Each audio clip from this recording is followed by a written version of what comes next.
সংবাদের সাথে সত্যকে তুলে ধরুন, সত্যকে আমাদের কাছে পাঠান এবং সত্য কোনো বাক্যকে আপনি আপনার অবস্থান থেকে তুলে ধরুন। আজকের যে বিষয়টা আপনাদের সামনে তুলে ধরার চেষ্টা করছি, ডাক্তার শফিকুর রহমান বিগত 2 দিন আগে লন্ডন সফরে গিয়েছিলেন। অনেকেই সেটাকে প্রশ্নবিদ্ধ করেছেন, অনেকেই বলেছেন সেটা তারেক রহমানের সাথে আসন সমঝোতা করার জন্য গিয়েছেন, অনেকেই সেটাকে বলেছেন রাজনৈতিক প্রতিপক্ষ বানাতে গিয়েছেন, অনেকেই সেটা বলেছেন 8 দলের সাথে বেইমানি করার জন্য আমিরে জামাত ডাক্তার শফিকুর রহমান বিদেশ সফরে গিয়েছেন। কেন গিয়েছেন?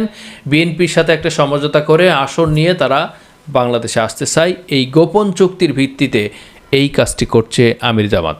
এই সমস্ত প্রপাগান্ডাকে, সমস্ত মিথ্যাচারকে জবাব দিয়ে তিনি বাংলাদেশের মাটিতে এসেছেন।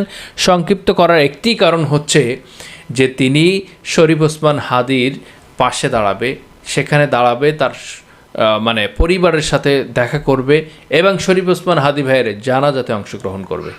একজন দেশপ্রেম, একটি সার্বভৌমত্ব রক্ষা, আগ্রাসন বিরোধীর একটা অগ্রণী ভূমিকা নায়ক শরীফ ওসমান হাদির পাশে দাঁড়াতে পারলেই তিনি মনে করেছেন আমার জীবন ধন্য হয়ে যাবে। আমি একজন দেশপ্রেমিক মানুষ হিসেবে, আমি একটি মুসলিম রাষ্ট্রের একটি রাজনৈতিক প্রধান হিসাবে আমি এটাকে আমাদের দায়িত্ব মনে করি, আমি এটাকে আমার নৈতিকতাকে মনে করি। সম্মানিত ভিউয়ার্স, আপনাদের কাছে কি মনে হয় আমিরে জামাত ডাক্তার শফিকুর রহমান বাংলাদেশের মাটিতে এসেছে বিদেশ সফরকে সংক্ষিপ্ত করে, এটা কি মানবিক না অমানবিক, এটা কি যৌক্তিক না অযৌক্তিক?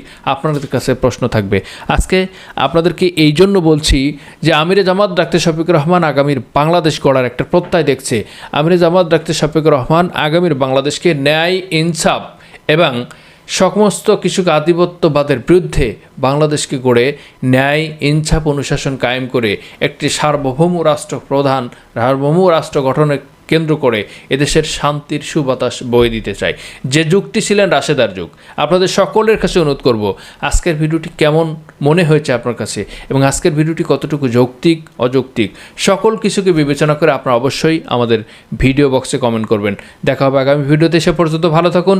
আসসালামু আলাইকুম ওয়া রাহমাতুল্লাহি ওয়া বারাকাতুহু। দাঁড়িয়েছি লিফলেটটা দিয়ে সালাম দিয়ে, কেন নির্বাচন করবা?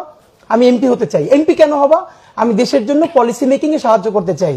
তোমার কি কোনো অভিজ্ঞতা আছে? আমি বললাম কেমন অভিজ্ঞতা? বলে তুমি কোনোদিন ওয়ার্ড কাউন্সিলর হয়েছো, তুমি এমপি হইতে চাও? মানে এই আমার জাস্ট আমি একটু ধৈর্য হারাই গেলাম। যে এরপর আমি বললাম বলে তুমি এই পরে যে প্রশ্নটা করো, তুমি তাহলে এখানেই কেন করছো? আর কোনো নাই? আমি বললাম আমি এখানের ভোটার, ঢাকা 8-এর ভোটার, করতে সমস্যা কি? এরপর সে আমাকে বললো যে তুমি কি ওয়ার্ড কাউন্সিলর হয়েছো? আমি বলি ওয়ার্ড কাউন্সিলর আর এমপির কাজ তো এক না, আমি ওয়ার্ড কাউন্সিলর কেন? তারপর আমি বললাম আমি শুরু করছি এমপি দিয়ে, আমি তো একদিন জাতিসংঘের মহাসচিব হইতে চাই, সমস্যা নাই তো। তারপর সে দেখলাম খুবই ট্রিগার্ড হয়ে গেছে। হ্যাঁ, বাচ্চা মানুষ। আমি বললাম চাচা এই মনস্তত্ব ভাঙতে হবে। উঠেই সে বললো তোমরা তো সবকিছু ভেঙে ফেলছো। আমি বললাম ইয়েস, ইনশাল্লাহ আমরা আরো অনেক কিছু ভাঙবো।